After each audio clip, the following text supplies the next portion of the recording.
నైవేద్యంగా సమర్పించే లడ్డులో కల్తీ జరిగిందని మీరు సమర్థిస్తున్నారా, అంగీకరిస్తున్నారా? దాన్ని మీ పార్టీ నాయకత్వం సమర్థిస్తున్నదా? సమాధానం చెప్పాల్సింది. అదే సమయంలో అనేక పత్రికల్లో వార్తలు కూడా వచ్చాయి. మొత్తం సరఫరా చేసిన నెయ్యిలో అసలు నెయ్యే లేదనే విషయం కూడా చెప్పడం జరిగింది. కేవలం పామలిన్ ఆయిల్ కానీ పామాయిల్ కానీ ఇతరత్ర కెమికల్స్ని వాడి నెయ్యిని తయారు చేశారని, దానికి ఇప్పుడే గౌరవ ఆర్థిక శాఖ మంత్రి గారు చెప్పినట్టుగా ఆ వాల్యూ పెంచడం కోసం కెమికల్స్ కూడా వాడినట్టు కూడా వార్తలు వచ్చాయి. అంటే మరి నెయ్యే లేకుండా లడ్డూలు ఎలా తయారు చేశారో కూడా సమాధానం చెప్పాల్సి ఉంది. మామూలుగా మనకి తెలిసినంత వరకు నెయ్యి తయారు చేయాలంటే భగవంతుడు సృష్టి ప్రకారం పాలు రావాలా, పాలతోనే నెయ్యి తయారు చేస్తారని ఎవరికైనా తెలిసిన విషయం. కానీ వాళ్ళ వైఎస్ఆర్సీపీ నాయకత్వం ప్రతిసృష్టి చేయడం, అందరూ దేవుళ్ళుగా తయారైపోయి ప్రతిసృష్టి చేసే ప్రయత్నం చేస్తున్నారు. పాలే లేకుండా నెయ్యిని తయారు చేస్తున్నారంటే ఎంతకు బరితెగిచ్చారో మనం అర్థం చేసుకోవాల్సిన అవసరం ఉంది. మరి ఆ మాట వాస్తవమైనప్పుడు ఈ మాట కూడా వాస్తవం గల సప్లిమెంటరీ ఛార్జ్ షీట్లో సిబిఐ ఏం వేసిందనే విషయం వస్తే దాంట్లో అసలు నెయ్యి ఉందా, చుక్క నెయ్యి ఉందా లేదా అనే విషయం కూడా తెలియాల్సి వస్తుంది. తెలిసినప్పుడు మాత్రం ఖచ్చితంగా బాధ్యత వహించాల్సి అంటూ ఉంటుంది. దీంట్లో ఇది కేవలం అవినీతికి 250 కోట్ల ఇవన్నీ చేయడానికి ప్రధాన కారణం ఏంటంటే దీంట్లో అవినీతి. 250 కోట్ల అవినీతికి పాల్పడే క్రమంలో ప్రపంచవ్యాప్తంగా ఉంటున్న కోట్లాది మంది ప్రజల మనోభావాల్ని దెబ్బతీసే ప్రయత్నం చేశారు. తర్వాత ఈ వాస్తవాలు బయటపడుతున్న క్రమంలో ఇది భక్తుల మనోభావాలతో ముడిపడిన అంశంగా కాకుండా దాన్ని కూడా రాజకీయ అంశం లాగా చేసి తద్వారా మళ్ళీ వితండవాదం చేస్తూ ప్రజల్లో ఒక కన్ఫ్యూజన్ని క్రియేట్ చేసే పని చేస్తున్నారు. మీరు ఈ పార్టీ చరిత్రను చూస్తే ఏనాడు ఆలయ పవిత్రతను కాపాడే ప్రయత్నం చేయలే విషయం మనకు అర్థమవుతుంది. అనేక అంశాలు దీంట్లో ఉన్నాయి. మీరు గతంలో చూస్తే ఒకసారి చరిత్రలోకి వెళ్తే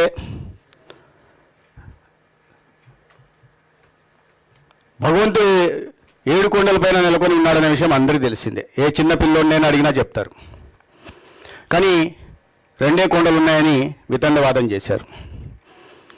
దాని తర్వాత కూడా అన్యమత ప్రచారాన్ని ప్రోత్సహించారు.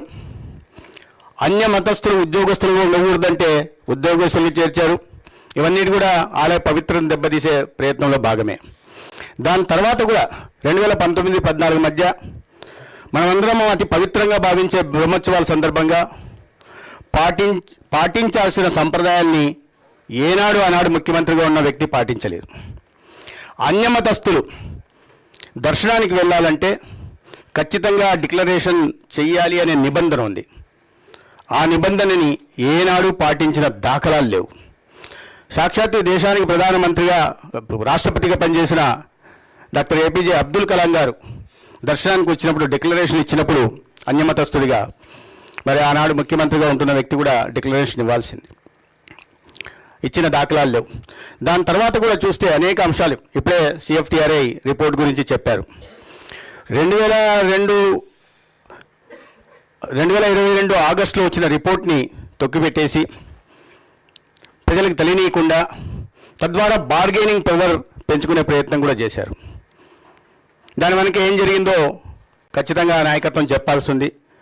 అటువంటి ముఖ్యమైన విషయాన్ని ప్రజల్లోకి ఎందుకు తీసుకెళ్ళలేదు? కల్తీ జరిగిన విషయాన్ని ఎందుకు దాచిపెట్టారు? అంటే కల్తీ ముందే జరిగింది, దాన్ని మరింత విస్తృతంగా తీసుకెళ్ళి దీన్ని అవినీతిమయం చేసి హిందువుల మనోభావాలను దెబ్బతీసి ముఖ్యంగా స్థూలంగా హిందూ ధర్మ మూలాలనే దెబ్బతీసే విధంగా 5 సంవత్సరాల్లో జరిగింది. ఇప్పుడు కూడా దాన్ని అదేవిధంగా రాజకీయ అంశం చేయాలని ప్రయత్నం చేస్తున్నారు.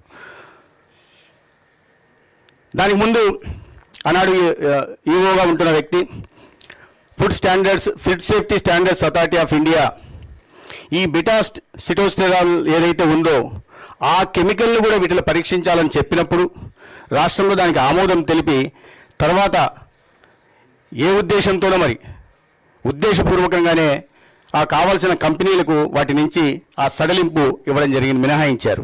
అంటే దీని వెనుకలు కూడా అన్నీ తెలిసే డెలిబరేట్గా కావాలనే వారి లక్ష్యాన్ని నెరవేర్చుకోవాలనే అవినీతి పాల్పడుతూనే పవిత్రత కూడా దెబ్బతీసే విధంగా వారు దీంట్లో పాల్గొన్నారు. అదేవిధంగా అదే సందర్భంలో ఈ సడలింపులు అనేక సడలింపులు చెప్పారు. ఇవాళ 8 లక్షల లీటర్లు సేకరింపు చేసి చేయాలి ప్రతిరోజు అని. ఆ సందర్భంలో ఈ దేశంలోనే ప్రతిష్టాత్మకమైన కేఎంఎఫ్ సంస్థ రోజుకు కోటి లీటర్ల పాలను సేకరిస్తుంది. అటువంటి సంస్థను కూడా టెండర్లలో పాల్గొనే అవకాశం లేకుండా చేశారు. మరి ఆ క్రమంలో ఎవరికి తెలియని ఈ బోలేబాబా డైరీని దొడ్డిదారిని తెచ్చారు. ఈ బోలేబాబా డైరీని తెచ్చిన ఆలీబాబా ఎవరో తెలియాల్సి ఉంది ప్రజలకి. ప్రజలు ఇవన్నీ గతంలో జరిగినవన్నీ మీరు చూస్తూ వస్తే ఆ పవిత్రత లేదని తెలుసు. కాబట్టి ఎప్పటికప్పుడు మీరు దాన్ని నిర్వీర్యం చేయాలని చూస్తున్న విషయం తెలుసు. ఈ బోలేబాబా అని తెచ్చిన ఆలీబాబా తెలియాలా, దీని కారణంగా ఆలీబాబాలో ఉంటున్న 40 దొంగలు ఎవరో తెలియాలా. ప్రజలు ఇవి కోరుకుంటున్నారు. గతంలో మీరు పవిత్రం దెబ్బతీసే ప్రయత్నం చేశారు, ఇప్పుడు కూడా చేస్తున్నారు, భవిష్యత్తులో చేయబోతారు. కానీ వాస్తవాలు కూడా ఖచ్చితంగా బయటకు వస్తాయి. అయితే సిబిఐ పంపించిన 11 పేజీల రిపోర్ట్లో అన్ని ఇవాళ చాలా విస్తృతంగా చర్చ జరిగింది. ఏ రకం చర్యలు, ఏ స్థాయిలో వ్యక్తులైనా కూడా వారిని ఉపేక్షించకూడదు. తర్వాత సప్లిమెంటరీ ఛార్జ్షీట్లో ఏమొచ్చిందనే విషయాన్ని బట్టి ఫర్దర్గా మనం ముందుకు వెళ్ళొచ్చు అనే విషయాన్ని ఇవాళ చర్చించడం జరిగింది. అయితే దీన్ని ఇవాళ వేరే రకంగా తీసుకెళ్లే ప్రయత్నాలు చేస్తూ ఉన్నారు. ప్రజలు గమనిస్తున్నారు. దీని ముందు సమాధానం చెప్పి తర్వాత మీరేమైనా కుట్రలు, కుతంత్రాలు, మోసాలు అలవాటైనవే కాబట్టి వాటిలో పాల్పడాలనుకున్న ముందు వీటికి సమాధానం చెప్పి ప్రజల ముందుకు వస్తే బాగుంటుందని మా ఉద్దేశం.